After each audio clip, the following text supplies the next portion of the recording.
পদ্মছড়া চা বাগান, প্রকৃতি ও চায়ের গল্প। এই ব্লগে আমরা ঘুরে দেখেছি মৌলভীবাজার জেলার কমলগঞ্জ উপজেলায় অবস্থিত অপরূপ সুন্দর পদ্মছড়া চা বাগান।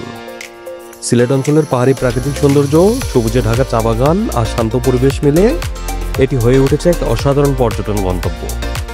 যা যা দেখবেন এই ভিডিওতে: মনোমুগ্ধকর চা বাগানের দৃশ্য, পাহাড়ি টিলার উপর চায়ের ক্ষেত, পদ্মছড়া লেকের শান্ত সৌন্দর্য, স্থানীয় জনগোষ্ঠীর জীবনধারা ও সাংস্কৃতিক বৈচিত্র্য। পদ্মছড়া লেক, চা বাগানের পাশে অবস্থিত প্রাকৃতিক পদ্মছড়া লেক, যা এখনো অনেকের কাছে অজানা এক সৌন্দর্য। এটি পর্যটনের সম্ভাবনাময় একটি স্থান, যেখানে প্রকৃতি আর নিস্তব্ধতা মিলেমিশে এক অপূর্ব পরিবেশ তৈরি করেছে।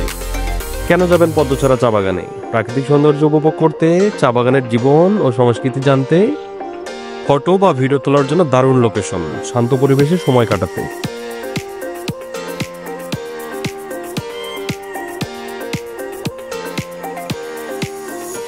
যেতে হলে পদ্মছড়া চা বাগান সড়ক পথে মৌলভীবাজার শহর বাসের মহল থেকে সহজেই যাওয়া যায়। ভ্রমণের সেরা সময় হলো মে থেকে অক্টোবর মাস, যখন চা পাতা তোলার মৌসুম থাকে।